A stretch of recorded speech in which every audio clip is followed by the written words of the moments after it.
Growing up in the Ozarks, my mom always talked about the preacher gene, right? Because we had this Pentecostal background, and you go back a couple generations, and we have the preacher gene going on. And the preacher gene in my family and in a lot of families in the Midwest and the Ozarks turned into the salesman gene, right? There was like this moment post World War II where the folks that were the preacher gene kind of people, the charismatic leaders, not necessarily charismatic as in Pentecostal charismatic, but charismatic Pentecostals, right, became the kind of door to door salesman and then eventually the kind of audience salesman. And when the preacher gene hit, it hit a lot of kids that had grown up in ministry. One of the kids it hit was a guy named James Ray. James Ray grew up in Tulsa, Oklahoma. His daddy was a preacher, and in the 1980s, he got involved at AT&T and started doing essentially their self-help seminars. In some ways, he's like the worst case scenario of this, but it also, I think, actually just captures a lot of what was happening.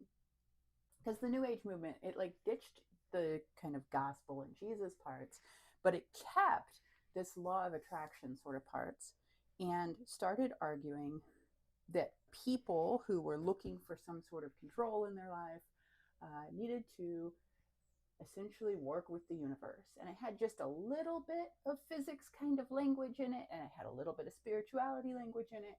And it was showing up in like hotel ballrooms and malls across America saying, this is what we have the answer for kind of this emptiness you're experiencing. And it's directly tied to wealth and getting what you want. James Ray is far from the only one doing this. There's no gospel anymore, but it's the same people speaking the same way about how you can get wealthy. But James Ray starts going around and doing these talks about how everything you want from the universe is about giving into the universe and getting back from the universe. And he starts kind of picking and choosing from all the spirituality traditions. But he doesn't have any of the like training that goes with these traditions and these cultures, right? So in 2005, he has a woman who breaks her hand in the seminar because he's going through this thing where he's having people karate chop boards, right? He's like kind of prodding them into doing this thing. And this woman shatters her hand during one of his seminars. And she said that she had felt humiliated and extremely exhausted at the time that she had been kind of goaded into chopping this board by him. But this isn't the only kind of spiritual take that he's taking, right? He also is just not, pastoral care work takes a ton of guardrails, right? I like, as somebody that spent a bunch of years in the church, you can't just go opening up people's wounds and watching what happens. And that seems to be what this guy was doing, what a lot of these guys were doing. And he opens up some wounds and ends up having one of his participants unalive herself at a mall that they're doing this talk at in 2005 as well. Then in 2009, he starts doing the sweat lodges, right? And he claims that this is like some vague Indian sweat lodge thing. But the thing is that sweat lodges are done a really specific way, right? The fabric on the outside of the sweat lodge is like a highly breathable material that air can get in and out of, actually.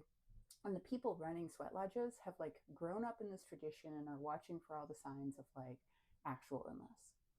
He takes a bunch of people out.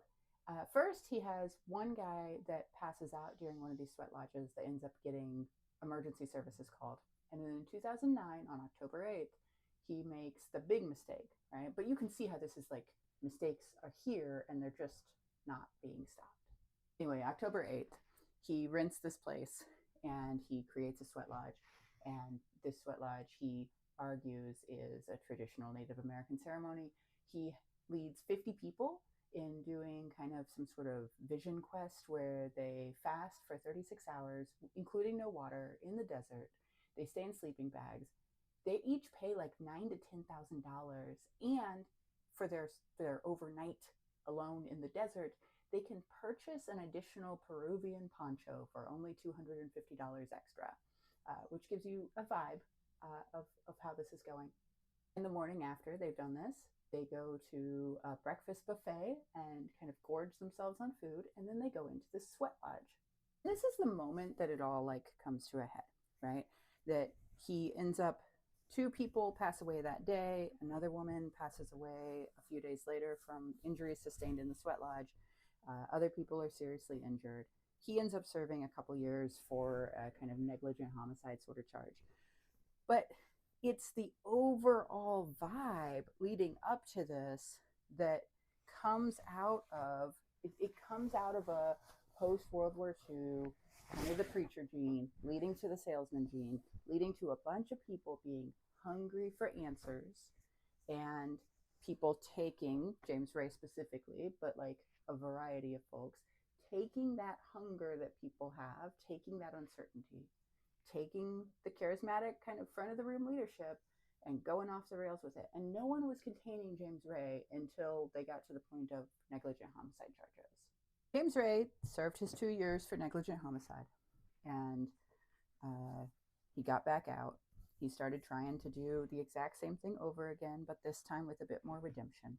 But his entire thing was built on the idea that there was no personal responsibility. He literally said, I know for me there is no blame. Every single thing is your responsibility and there is no fault, because every single thing that comes to you is a gift, a lesson. Thing is that spiritual traditions within cultures have been slowly perfected over hundreds or thousands of years with leadership and accountability.